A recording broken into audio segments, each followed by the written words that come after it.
really fun to just be right there next to the action. And sometimes you get involved in the action. I've gotten hit a couple times, but that's just part of the game, right? Unfortunately, the AI or the camera wasn't too good at detecting the ball. Instead of going towards the ball, it started filming the ref's bald head. My role is to guard the bat or to guard to film the batter or the shooter or the server, and they have a bad shot or a good shot. You need to be able to push in quickly to get that emotion and draw that emotion.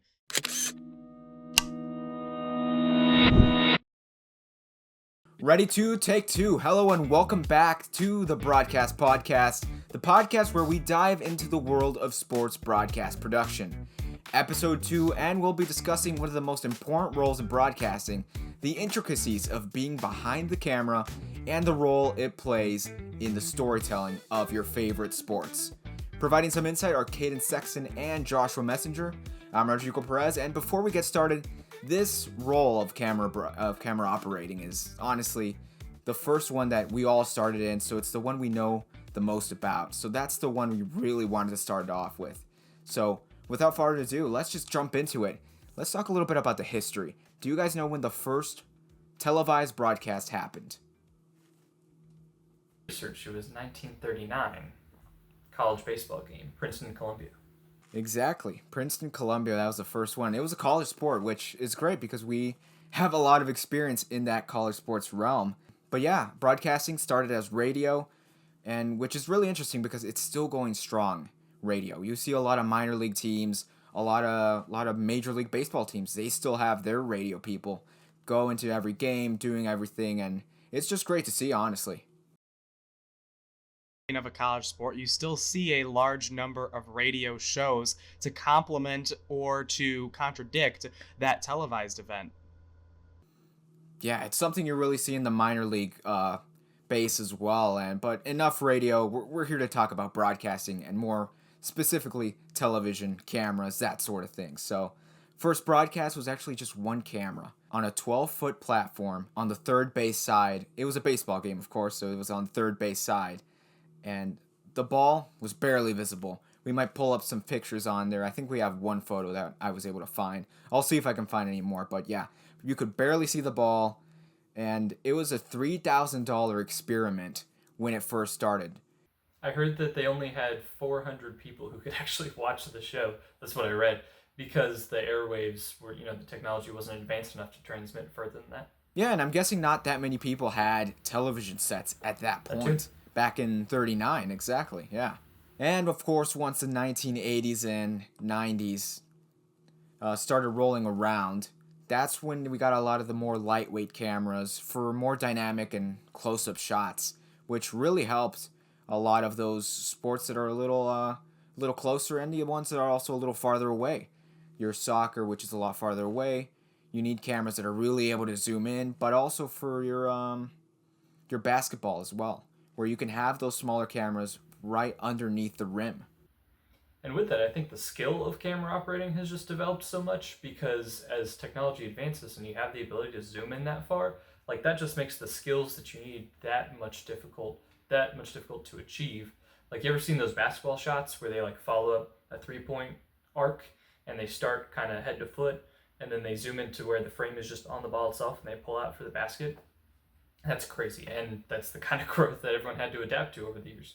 Yeah, I really wish we had. I tried looking for footage. I think it's just lost of that first game that Princeton played. And it would be so cool to be able to see something from that era and just to see how it looked. We have one photo of kind of how it would have looked, but it's not the same. But moving on, that's enough history. Caden, do you have anything else for us? Well, I think that the development of television broadcasting really spans with national events like the Olympics.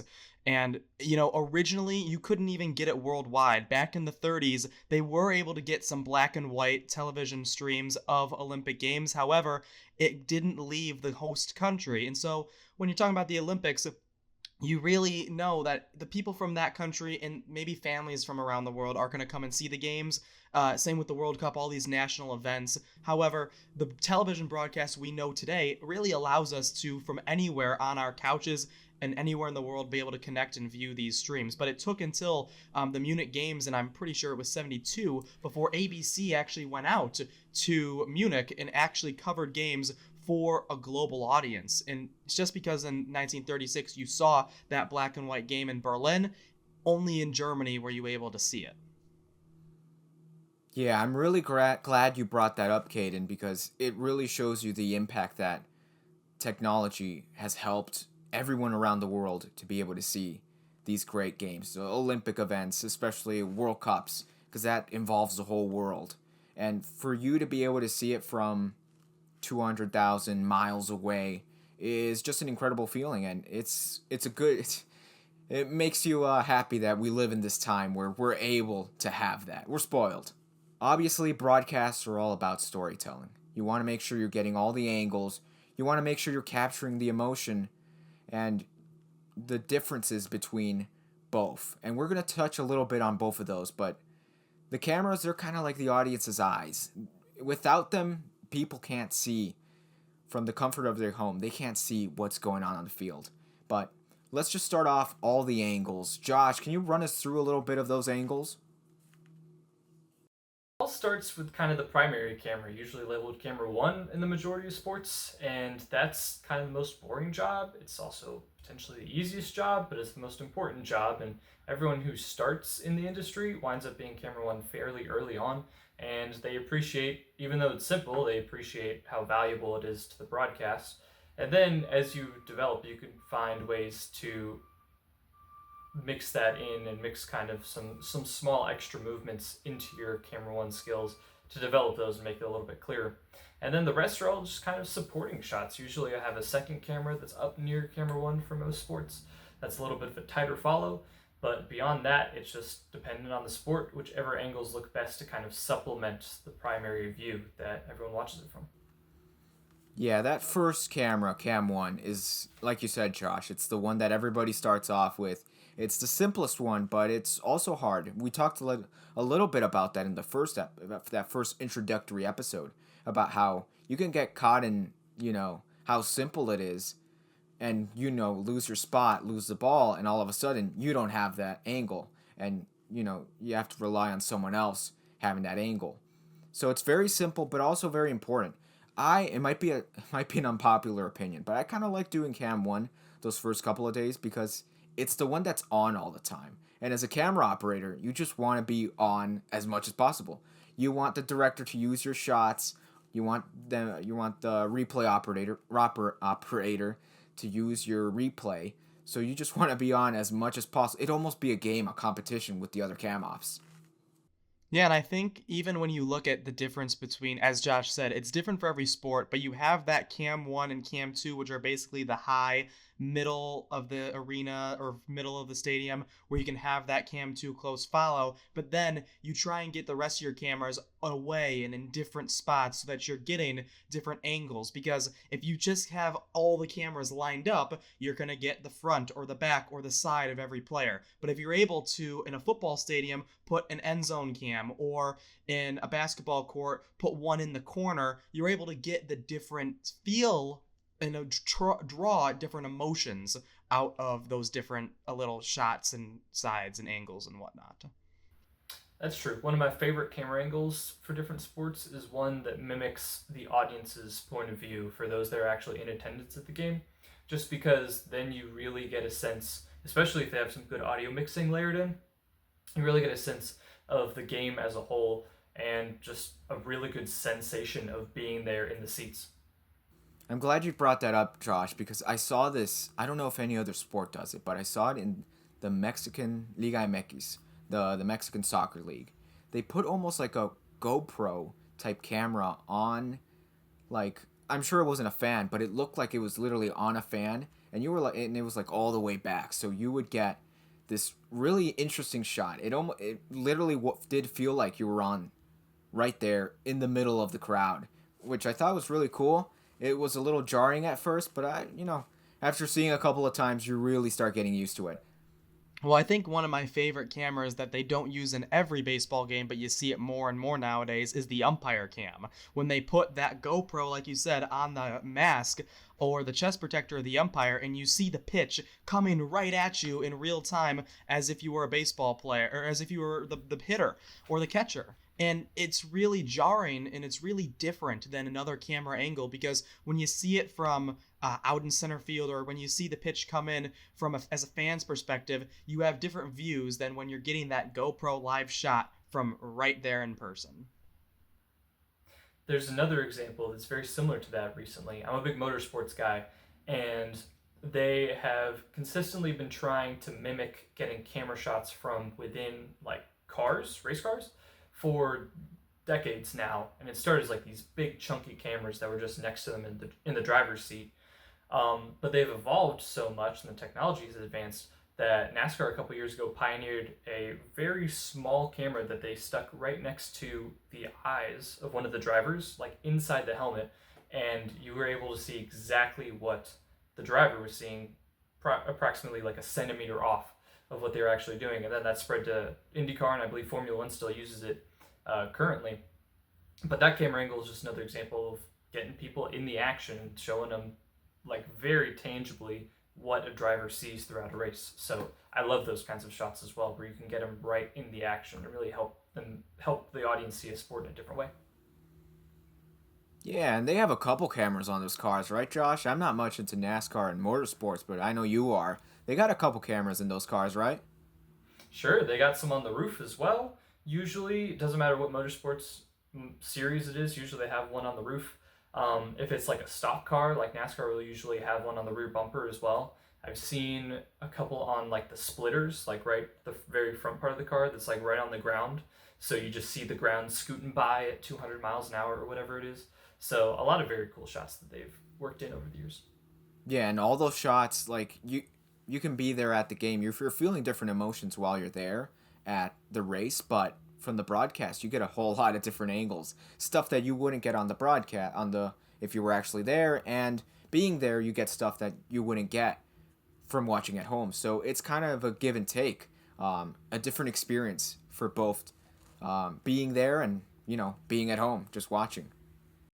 But I'm really glad both you guys talked about how cameras have evolved into getting the audience closer to the game, to the race, to whatever it is.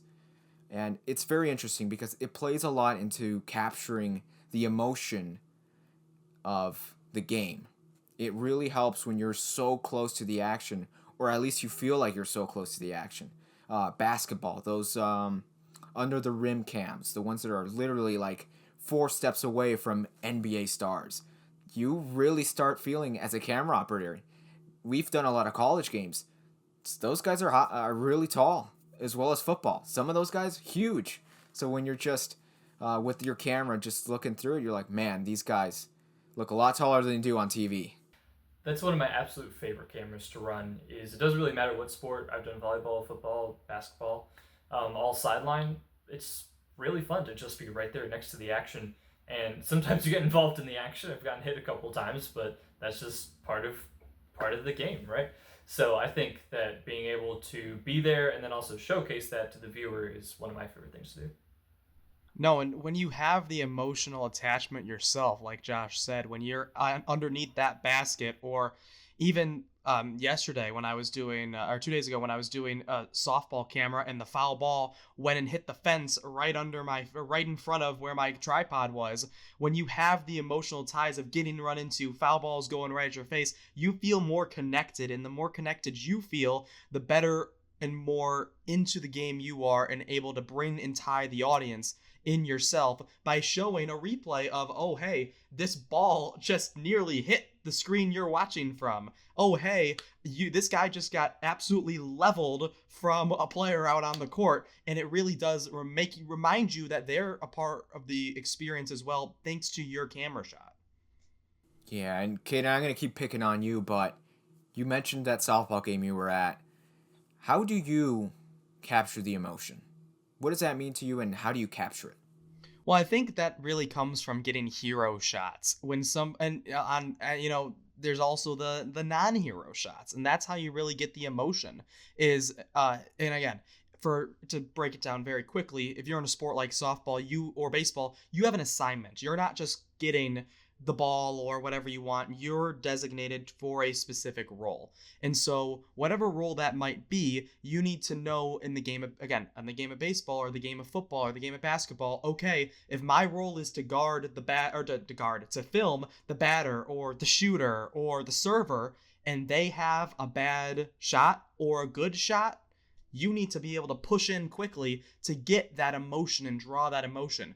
If the team is coming around to celebrate them, you got to zoom out and be able to enhance the emotion that's getting built on them. And so I think that's the answer to your question, Rodrigo, is just knowing your responsibility and being able to quickly adapt to the right moment. Yeah, I think knowing the sport is also a big part of camera operating. If you know the sport really well, you're going to know when cool stuff's going to happen. But like you said, everyone has different roles. Not everyone's going to be grabbing the action all the time. You might have to hop over to the opposition's coach side and grab their reaction, or it's all about those reaction shots. And Josh, is that kind of how you approach your camera operating as well? I think reaction shots are definitely a big key into showing the emotion. Something that I also think that people don't put enough emphasis on is movement with the camera. If you're live and you do a quick pivot to something else, then that's really going to underline the urgency of the situation. If it's just kind of a slower movement, think you're at a golf game, and it's just a nice kind of pan across the field to show that it's a nice calm day as someone gets ready to tee off. That's the opposite, right? You're giving the audience a sense of like peace, of just calmness. So I think that movements like that have a very big effect on the audience, psychologically speaking, because everything you do and every way that you move your camera has the ability to subtly change how they're viewing what's going on. So if you're live and you push in super tight, super fast on the guy who just made a dunk, like that's going to that's going to emphasize how important and how athletic that dunk was a second ago. And vice versa, I can think of there's an University of Indiana college football game last year where they had a long touchdown run, and they took the helicopter shot, and instead of getting closer and closer to the player, like as he crossed the end zone, instead the wide shot, or maybe it was from the roof, but either way, it was really far away, and the camera actually zoomed out all the way so you could see the entire grandstand, which was absolutely going nuts. I think that was one of the most creative shots that I've seen in a while, just because even though the play became super small, we knew it was going to happen. They were about to score, and it underlined the importance of that score by getting all of the fans' reactions to that. Yeah, I think another good example is, in hockey. The game's just going on, and all of a sudden a fight breaks out. So you might be on that camera, so you have to quickly pivot to that and show the action, because, a lot of people are there to see the fights, not just the hockey, but also the fights. But pivoting ourselves a little bit in a different direction.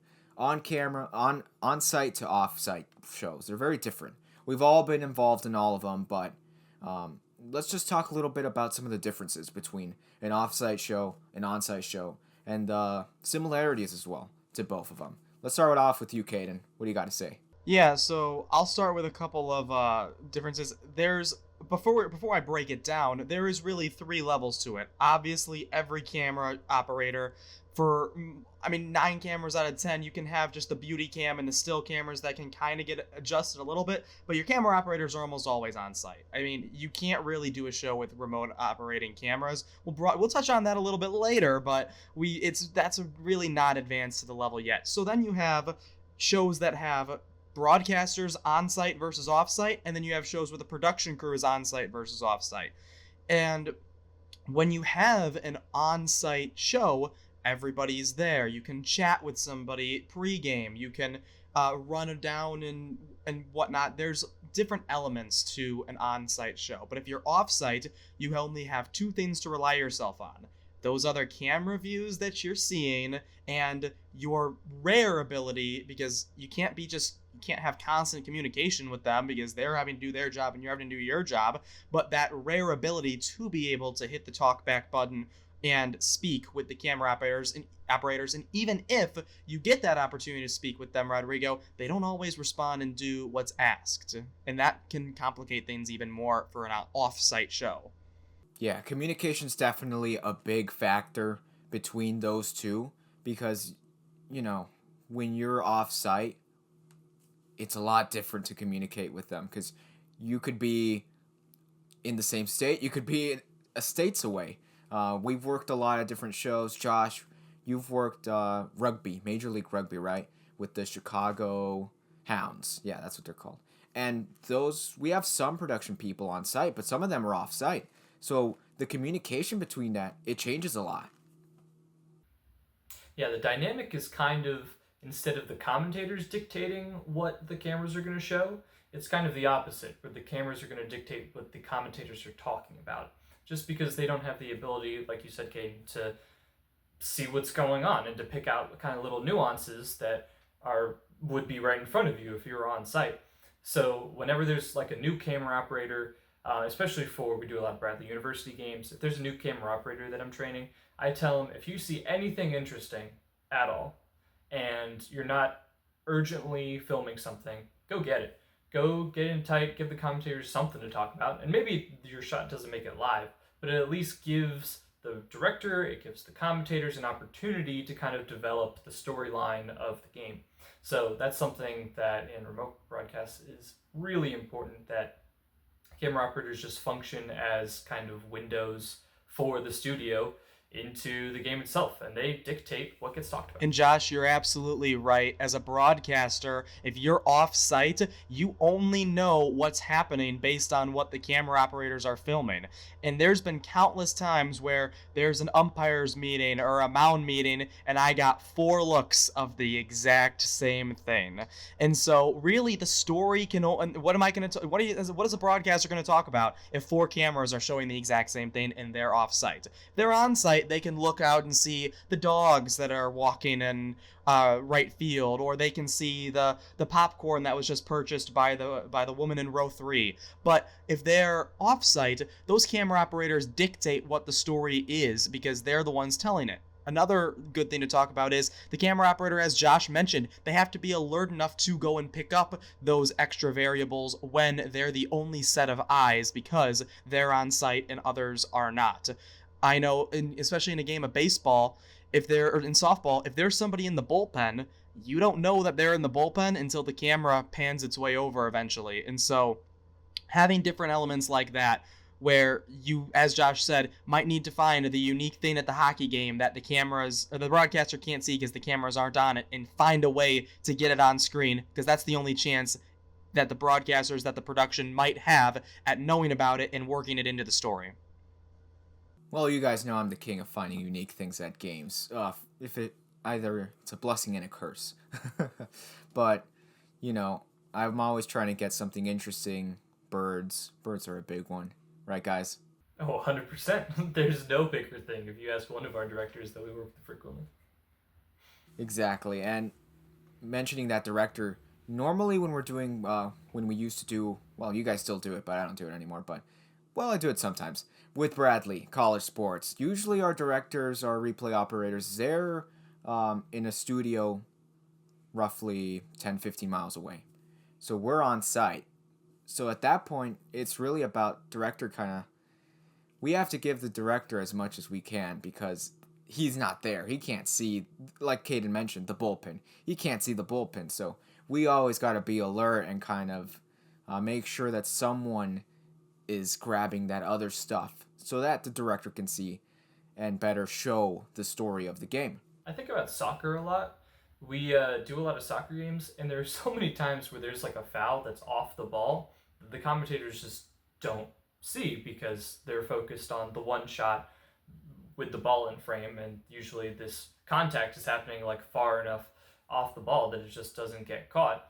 So it's always important to have people just kind of keeping an eye out for things, and if there's a tussle, then they got to hustle there so we can actually show the commentators later so they know what's going on. Yeah, and the talkback also is your friend. If, let's say, your camera one, you can't leave the main shot, but you can talk back to let the production know or let your fellow camera operators know, hey, there's XYZ that's also going on. Maybe somebody else can pick it up, or just bring it back to the commentators so then they can start talking about it and force a camera operator to have to go pick it up. And Rodrigo, I do want to touch on one more thing. For those of you who are not really in this business yet, or are kind of teetering the totter and just getting yourselves into it, remote shows are the way of the future. All these production companies, they're investing their money in their assets. And if I'm talking out of line, Josh and Rodrigo, cut me off, but they're investing their money, they're investing their assets and their futures in these remote shows to work. Ever since COVID, when you had to stop sending 30-person plane rides of crews to an on-site production and you could only send a couple and then had the rest of them in a studio, people realized that was a lot cheaper and that it works just the same. And so it's a quickly turning to remote shows versus on-site. So that's something to keep in mind if you are trying to get yourself into this or looking for opportunities, that the remote option is what the future holds, but you also still need those people on site. Yeah, kind of technically speaking, broadcasts were already transmitting the feed, the signal, out to households, and usually that comes out of the truck, it goes to a separate station, and then it goes out over the airwaves. So it's just kind of one more leg that companies realize they can add during COVID in particular. Is just getting the feed of the cameras to the truck, and then if you get that feed kind of remotely to the truck, that's just one more leg. You're already doing a lot of stuff remotely. It just opens the window up to send. So like you said, Caden, it's cost-cutting measures, but it still usually has the same amount of buying power in the eyes of the consumer, right? It still feels like everyone's on site if the camera ops are on their toes. Yeah, exactly. It's really all about cutting costs. And talking about the Super Bowl, I think there are games that you would want as much people as you can on site.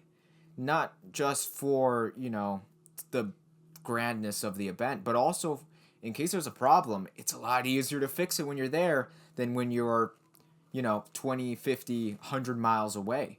But like Caden mentioned, a lot of college, minor league, they're doing a lot of remote broadcasts. I was actually watching something on the internet about Sky Sports, I believe. They do a lot, another soccer story incoming, so just a warning there. Sky Sports. Well, you're the expert. You got it. Yeah. Well, Sky Sports, the second division, I think it was the championship. They have their broadcasters in these little pods. They're like broadcaster and director, and that's it. In these little pods not on site, but off site in their like own building. And I thought that was really cool. It looked and it wasn't just like one or two, it was like a couple of them. Because there's a lot of games you got to broadcast, and I guess it's a lot easier to just have your director and your broadcaster next to each other in a little pod, just be able to work together in that way. But I thought that was really cool. Oh, knocked over my microphone. You'll have fun watching that back. I will. I talked to Rodrigo while we were. I talked to future Rodrigo while. No, I did too. I talked to future Rodrigo while we were switching recordings. Ah, great, awesome. This is remote production. It is, yeah. Well, yeah, and that's something that you at home don't really realize is we're obviously, me and Josh are both in Peoria, but me and Josh have different schedules and different lives, and Rodrigo's not in town, so even we are doing a remote show to get you guys this podcast. And again, that wasn't much of a surprise, but it speaks to how remote is kind of the future just because of the ability and the ease, but also just life. It definitely is the future, and you know what else is the future? AI. AI is the future. It keeps changing our lives. It's going to keep changing broadcasts as well, but what is the future of camera operation? I think that the value of AI is more limited here than in other sectors, because the skill of an experienced camera operator is tough to match. And you would really have to work on training these AI cameras, which will take a lot of time, a lot of effort, a lot of money. to get good enough to where they can make those snap decisions in what ultimately is an industry that is not predictable. Like each game that you run is not predictable, and AI is kind of based off of analyzing things that happened in the past, aggregating that data, and then being able to respond in the moment. So you got to get to the point where cameras can respond in the moment better than camera ops can respond to things in the moment. And I think that's the challenge. I don't see this as anything that's going to happen in the production world for cameras within the next decade or two, at least taking over every camera shot in some of the larger broadcasts. But I do think there are some interesting opportunities for some smaller ones. I know one that we've talked about before, guys, is like in soccer, you could have a camera that follows the ball itself. So that could be interesting for like official reviews, things like that. Rodrigo, I think you mentioned this happening in some sport at one point. What was that about? Yeah, you were right. It's actually soccer. It was a couple years back. I heard about a league. I don't even remember where they tried it out, but they tried to do a camera, cam one, wide, just following the ball. Unfortunately, the AI or the camera wasn't too good at detecting the ball. Instead of going towards the ball, it started filming the ref's bald head. Probably because it's a white ball. It might have been a white bald ref. So it probably got confused in that sense. So it goes to show you that, AI's gotten better. Will it get will it get to the point where it can actually run a show? We've definitely seen some capacities of AI being used in cameras. One example I'm going to give is Sony. Some of their cameras, I think, if I remember correctly, it's their autofocus. They have like an AI autofocus, which I guess you could see in the broadcast realm, not as a, AI taking over cam op jobs, but AI helping camera operators in different aspects in this realm.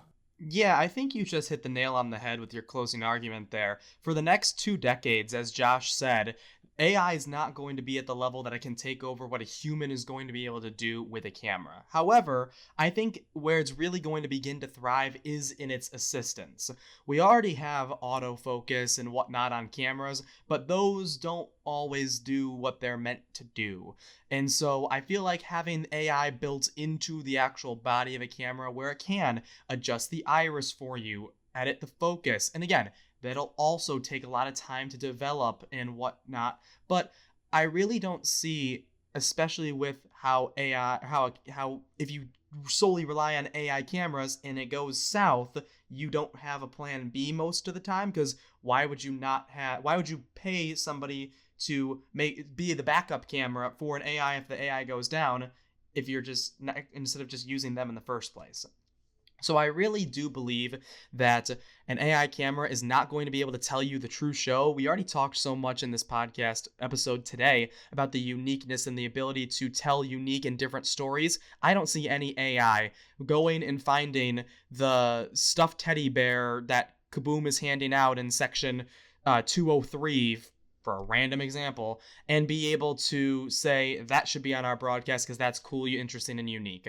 An AI would just be focused on the ball and on the main biggest elements of the game.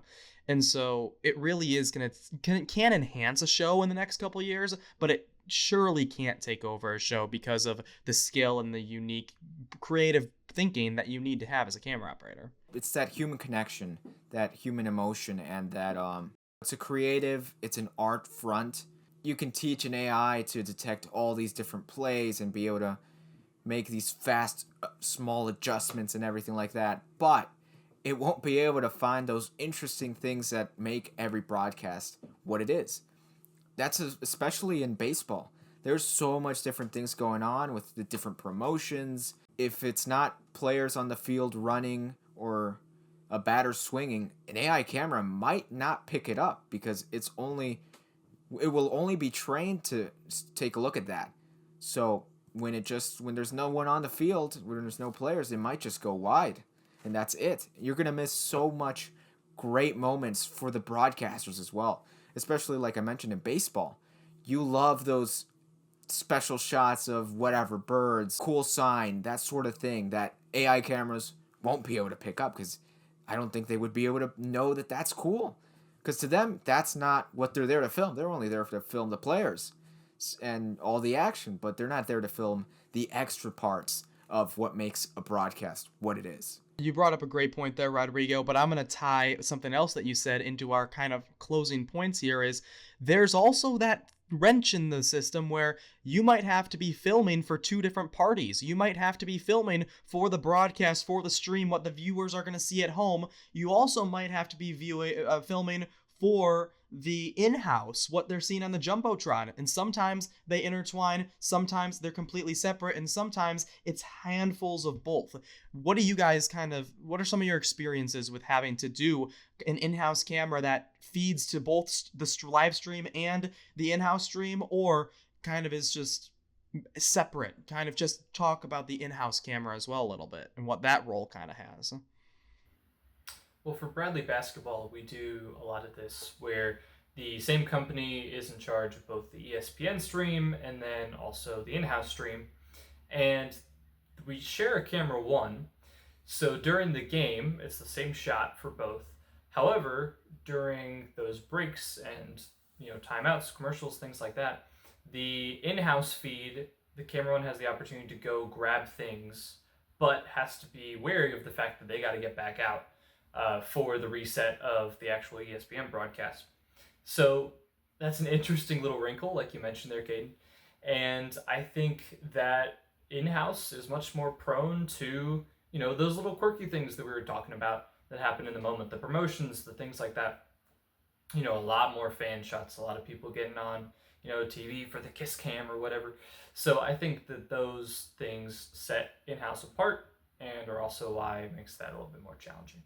Yeah. Josh, Caden, any last words? I think that camera operators should get a little more credit than they actually deserve, because not only are they out there with the ability to tell stories, with the ability to get some truly interesting shots that help you understand what you're watching from at home better, but they also have to go brave the elements more than anyone else does on the production studio. They have to stand out there. If it's cold, they got to stand out there in the wind, in the rain, in the snow, what have you, to tell the story. And I think that it's a really important part of the broadcast that gets overlooked sometimes, but there are some really great men and women out there that do a lot of work to allow us to sit in the comfort of our own couches and see things this well.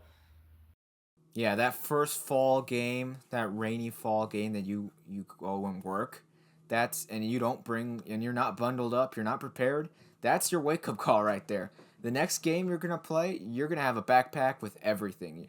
Coat, hand warmers. You want to make sure you're preparing yourself for whatever weather you're going to get, because it's unpredictable. That is a universal lesson that all camera operators learn. And I'll give... And even the vice versa of Saturday at softball, we had a doubleheader where game one went 12 innings. People were not expecting to be at the field between 10 a.m. to 8 p.m. And boy, did they all get massive sunburn on a 65-degree day just because they were out there for that long. Two of the camera operators worked the game the next day. They both had a brand new bottle of sunscreen in their backpack.